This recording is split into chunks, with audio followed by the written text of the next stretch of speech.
నమస్కారం అండి. నా పేరు రవి. ఇవాళ మన జర్మన్ ఛానల్‌లో ఇది వీడియో నంబర్ 26. ఈ వీడియోలో ఆర్డినల్ నంబర్స్‌లో ఉన్న బిల్డింగ్‌లో ఫ్లోర్స్‌ని మనం ఎలా డిస్క్రైబ్ జేయాలో దాని గురించి జెప్పాను. సో, ఇది ప్రీవియస్ వీడియోది కంటిన్యూయేషన్. వీడియో మొత్తం జూడండి.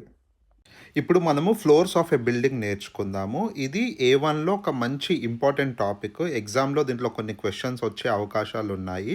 సో, ఫస్ట్ ఈ టాపిక్ నేర్చుకునే ముందు మనము వొకాబులరీ బిల్డ్ చేసుకోవాలి. సో, పైన రాశాను. దస్ వొకాబులార్ డి వొకాబులార్ అంటే వొకాబ్యులరీ. సో, మనం ఏం చేద్దామంటే వర్డ్స్ నేర్చుకుందాము. ఈ కాన్సెప్ట్‌లో ఎలాంటి వర్డ్స్ వస్తాయో. సో, ఈ టాపిక్‌లో మనకు కావాల్సిన వర్డ్స్ సర్కిల్ చేశాను. ఫస్ట్ వన్ దాస్ గెషోస్, డి గెషోస్ అంటే ఫ్లోర్స్ ఆఫ్ ఎ బిల్డింగ్ ఉంటాయి కదా అవి. నంబర్ 2 డి ఎర్డ అంటే ఎర్త్. నంబర్ 3 ఉంటర్ అంటే అండర్. ఓబర్ అంటే అప్పర్ ఆర్ ఎబోవ్. సో, మనం ఫస్ట్ ఫ్లోర్ అని చెప్పాలన్నప్పుడు ఓబర్ గెషోస్ అని చెప్పాలి. అది ఎలానో ఇప్పుడు నెక్స్ట్ స్లైడ్స్‌లో చెప్తాను. సో, ఈ 2 వర్డ్స్ జర్మనీలో ఉన్న వాళ్ళకి అర్థమవుతది. ఎక్కడ చూసినా బయట యూ-బాన్ అని ఉంటది. యూ-బాన్ అంటే ఉంటర్ గ్రుండ్ బాన్ అంటే ఎర్త్ కింద రైల్వే నెట్వర్క్ మెట్రో ఉంటది కదా! అది భూమి కింద ఉంటది. అందుకే ఊ-బాన్ అంటారు. ఉంటర్ గ్రుండ్ బాన్. ఇంకొకటి ఉంటది ఎస్-బాన్ అని. స్టార్ట్ స్నెల్ బాన్. ఇది ఎలా అంటే మన హైదరాబాద్‌లో ఎంఎంటీఎస్ ఉంటది కదా! అలాంటిది. సో, కొంచెం ఫాస్ట్‌గా ఎళ్తుంది. యూజువల్లీ ఫ్లైఓవర్స్ మీదకెళ్ళి గానీ, రోడ్ మీద గానీ ట్రాక్స్ ఉంటాయి కొన్ని సిటీస్‌లో. దాన్ని ఎస్ బాన్ అంటారు. సో, యూ బాన్ ఏంటంటే ఎవ్రీ 2 మినిట్స్‌కి ఒక స్టాప్ ఉంటది. ఎస్ బాన్‌లో ఎవ్రీ 5 మినిట్స్‌కో స్టాప్ ఉంటది. సో, ఆ విధంగా ఉంటదన్నట్టు. సో, ఇప్పుడు ఇంకొంచెం వొకాబులరీ బిల్డ్ చేసుకుందాము. మీకు ఆల్రెడీ చెప్పాను. డి ఎర్డ అంటే ఎర్త్, గెషాస్ అంటే ఫ్లోర్.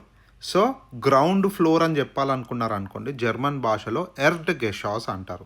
సో, ఎర్డ్ గెషాస్‌ది జెండర్ ఏముంటది? డెఫినెట్ ఆర్టికల్ ఏముంటది? డెర్ ఉంటదా? దస్ ఉంటదా? డి ఉంటదా? ఎలా ఐడెంటిఫై చేయాలి? చూడండి. సో, చూడండి ఆన్సర్ ఏమైతదంటే దాస్ అయితది. ఎప్పుడైనా 2 నౌన్స్‌ని జాయిన్ చేసినప్పుడు సెకండ్ నౌన్ యొక్క జెండర్ దానికొస్తదన్నట్టు. సో, ఇందులో ఎర్డ్ గెషాస్‌లో సెకండ్‌ది గెషాస్ కదా! అది దాస్ కాబట్టి దాస్ ఎర్డ్ గెషాస్ అయ్యింది. సో, ఇంతకుముందు ఎగ్జాంపుల్‌లో 2 నౌన్స్ యాడ్ చేశాము. ఈ ఎగ్జాంపుల్‌లో చూడండి 2 నౌన్స్ లేవు. అయితే అడ్జెక్టివ్ గానీ, అడ్వర్బ్ గానీ ఒక నౌన్‌తోని యాడ్ చేసినా సరే, ఆ సెకండ్ ఉన్న నౌన్ జెండర్ ఆ ఆన్సర్‌కొస్తుందన్నట్టు. సో, ఇక్కడ ఓబెర్ ప్లస్ దాస్ గెషాస్ ఆన్సర్ ఏమైతుందంటే దాస్ ఓబర్ గెషాస్ అయితుంది. ఎందుకు అయితుందంటే గెషాస్ దాస్ కాబట్టి. సో, సెకండ్ ప్లేస్‌లో ఉన్న నౌన్‌ది డెఫినెట్ ఆర్టికల్ మనం ఆన్సర్‌కి రాయాలి. ఇక్కడ అది దాస్ ఓబర్ గెషాస్. అదేవిధంగా ఓబర్ గెషాస్ అంటే అప్పర్ ఫ్లోర్ అని అర్థం. ఇంకొకటి సెకండ్ వన్ ఉంటర్ ప్లస్ దాస్ గెషాస్ ఈస్ దాస్ ఉంటర్ గెషాస్ అంటే లోవర్ ఫ్లోర్ -1, -2 ఉంటాయి కదా! వాటిని ఉంటర్ గెషాస్ అంటారు. ఇప్పుడు టాపిక్ ఇంకొంచెం ఫర్దర్ డీటెయిల్‌గా వెళ్దాము. సో, ఫ్లోర్స్ ఆఫ్ ఎ బిల్డింగ్‌ని దాస్ గెబాయిడ, డి గెబాయిడ అంటారు. సెకండ్ వన్ దాస్ గెషాస్, డి గెషాస అంటే ఫ్లోర్ ఆల్రెడీ ఎక్స్‌ప్లెయిన్ చేశాను. సో, ఈచ్ ఫ్లోర్‌కి ఒక కోడ్ ఉంటది. షార్ట్‌కట్ మీరు లిఫ్ట్‌లో చూస్తే మీకు కనిపిస్తది. యూజీ అంటే దాస్ ఉంటర్ గెషాస్ అండర్ గ్రౌండ్ ఫ్లోర్. ఈజీ అంటే దాస్ ఎర్డ్ గెషాస్ అంటే గ్రౌండ్ ఫ్లోర్. చెప్పాను ఎర్డ్ అంటే ఎర్త్ అని. సో, ఎర్త్‌కి సమానంగా ఉంటుంది కాబట్టి గ్రౌండ్ ఫ్లోర్. దాన్ని ఈజీ అంటారు. థర్డ్ వన్ ఓజీ అంటే దాస్ ఓబర్ గెషాస్ అంటే అప్పర్ ఫ్లోర్. గ్రౌండ్ ఫ్లోర్ పైన ఉంటుంది. నెక్స్ట్ వన్ ప్రతి అపార్ట్మెంట్లో గ్రౌండ్ ఫ్లోర్ కింద కెల్లార్ అని ఉంటుంది. కెల్లార్ అంటే బేస్మెంట్. అక్కడ మనం సైకిల్స్ పెట్టుకోవచ్చు, లేదంటే మన స్టోరేజ్ మన వస్తువులు పెట్టుకోవచ్చు. ప్రతి అపార్ట్మెంట్‌కి ఒక డెసిగ్నేటెడ్ ఏరియా ఉంటదన్నట్టు. సో, దాన్ని జర్మన్ భాషలో డెర్ కెల్లర్, డీ కెల్లర్ అంటారు. అంటే సెల్లార్ ఆర్ బేస్మెంట్. జర్మన్ భాషలో ఒక వర్డ్ ఉంది కెల్నర్ అని.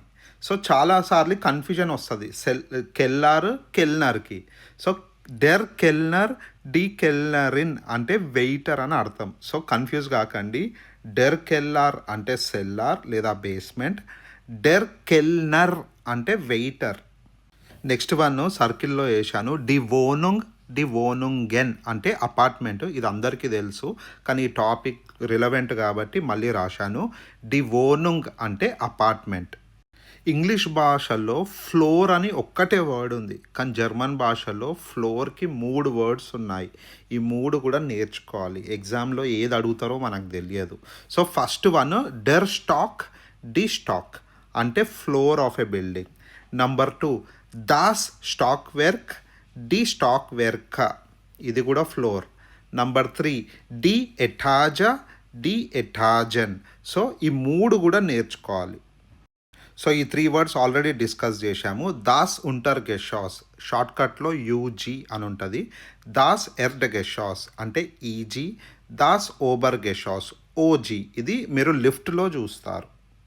ఇప్పుడు టాపిక్ ఇంకొంచెం డీటెయిల్గా డిస్కస్ చేద్దాము. ఫస్ట్ కాలం లెవెల్స్ -2, -1, 0, 1, 2. వీటిని జర్మన్ లిఫ్ట్లో ఏ విధంగా ఉంటుంది? -2ని 2UG అని ఉంటుంది. యూజీ అంటే ఉంటర్ గెషాస్ అంటే భూమి కింద సెకండ్ ఫ్లోర్. ఇంగ్లీష్లో మనము యూజువల్గా -2 అంటాం. అదేవిధంగా -1నేమో 1UG అంటారు. 0 ఫ్లోర్ అంటే గ్రౌండ్ ఫ్లోర్ని ఈజీ అంటారు. ఇప్పుడు లెవెల్ 1నేమో 1OG అంటారు, అంటే దాస్ ఎర్స్ట ఓబర్ గెషాస్. సెకండ్ ఫ్లోర్నేమో 2OG అంటారు, అంటే దాస్ స్వైట ఓబర్ గెషాస్. ఈ ఫస్ట్ ఫ్లోర్ సెకండ్ ఫ్లోర్కి వేరే పేర్లు కూడా ఉన్నాయి, అది ఇప్పుడు కాలం 3లో డిస్కస్ చేద్దాం. ఇప్పుడు కాలం 3 కాలం 4 కంపేర్ చేద్దాము. -2ని దాస్ స్వైట ఉంటర్ గెషాస్ అంటారు. -1ని దాస్ ఎర్స్ట ఉంటర్ గెషాస్. గ్రౌండ్ ఫ్లోర్ని దాస్ ఎర్డ్ గెషాస్. సో ఇప్పుడు ఫస్ట్ ఫ్లోర్, దీన్ని మనము డెర్ దాస్ నౌన్స్తోని యూజ్ చేద్దాము. డెర్ ఎర్స్ట స్టాక్, ఓకేనా? స్టాక్ అన్నది డెర్, లేదు అంటే దాస్ ఎర్స్ట స్టాక్ వెర్క్.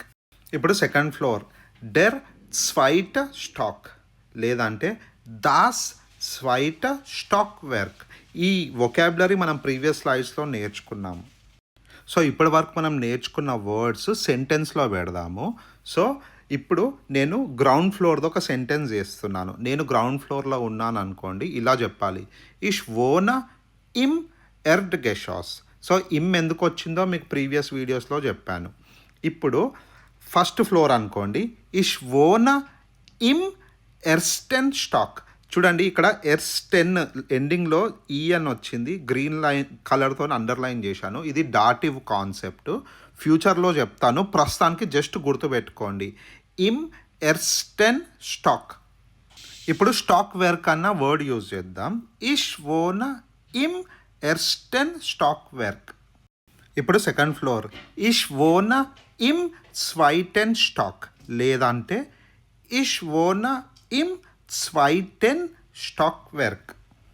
సో ఇప్పుడు థర్డ్ వన్ డి ఎటాజా. ఇది ఎట్లా యూజ్ చేస్తారో చెప్తాను. ఇది చాలా కామన్గా వాడతారు, డి ఎటాజా. సో మీకు ప్రీవియస్ వీడియోలో చెప్పాను, ఇన్ అన్న ప్రిపోజిషన్ డెర్ ఆర్ దాస్ వచ్చినప్పుడు ఇమ్ అవుతుంది, ఐఎం. అదే ఇన్ అన్న ప్రిపోజిషన్ డి అన్న నామెన్తో యూజ్ వస్తే ఇన్ డెర్ అవుతుంది. ఇది ఒక డాటివ్ కాన్సెప్ట్. ఇది మీకు ఫ్యూచర్లో డీటెయిల్గా ఎక్స్ప్లెయిన్ చేస్తాను. ఇది మీకు అర్థం కావాలి. ఇక్కడ నేను ఒక చిన్నగా సర్కిల్ చేసి పెట్టాను, ప్లీజ్ పే అటెన్షన్. సో ఇప్పుడు మనము ఎగ్జాంపుల్స్లో చెక్ చేద్దాము. ఫస్ట్ వన్ ఇష్ వోన ఇన్ డెర్ ఎర్స్ట ఎటాజా. సో ఇక్కడ చూడండి, ఇన్ డెర్ అయింది. ఎందుకు అంటే ఎటాజా అన్నది ఫీమేల్ నౌన్ కాబట్టి, అంటే I live on first floor. అదే సెకండ్ ఫ్లోర్ అనుకోండి, ఇష్ వోన ఇన్ డెర్ స్వైట ఎటాజా, అంటే I live on the second floor. Third floor అయితే ఇష్ వోన ఇన్ డెర్ ద్రిట్ట ఎటాజా, I live on third floor. So ఇన్ డెర్ ఎందుకయింది అంటే ఎటాజా ఈజ్ డి ఎటాజా, అండ్ డాటివ్లో ఇన్ వచ్చినప్పుడు నౌన్ డి ఉంటే అది ఇన్ డెర్ అవుతుంది. ఇప్పుడు apartment related vocabulary. So German భాషలో హైని హోక్ అంటారు, లోని నీద్రిష్ అంటారు. సో ఈ యాంటోనిమ్స్ లేదా ఆపోజిట్స్ గుర్తుపెట్టుకోండి. నెక్స్ట్ 3 వర్డ్స్ నేర్చుకుందాము. డి వోల్కెన్ అంటే క్లౌడ్.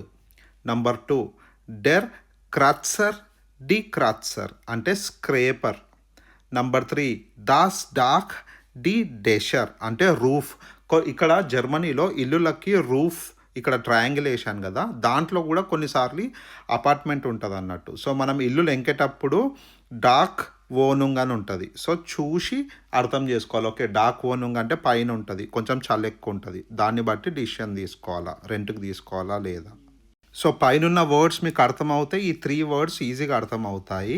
సో ఫస్ట్ వన్, దాస్ హోక్ హౌస్ డి హోక్ హాయిజర్ అంటే high rise building, skyscrapers. So ఇప్పుడు హోక్ అంటే హై అని చెప్పాను కదా, ఆ విధంగా నేర్చుకోవాలి. నంబర్ 2, డెర్ వోల్కెన్ క్రత్సర్ డి వోల్కెన్ క్రత్సర్ అంటే హై రైస్ బిల్డింగ్, వోల్కెన్ అంటే క్లౌడ్, క్రత్సెన్ అంటే స్క్రేపర్. సో డెర్ వోల్కెన్ క్రత్సర్ అంటే స్కై స్క్రేపర్, ఇంగ్లీష్లో స్కై స్క్రేపర్ అంటే హై రైస్ బిల్డింగ్.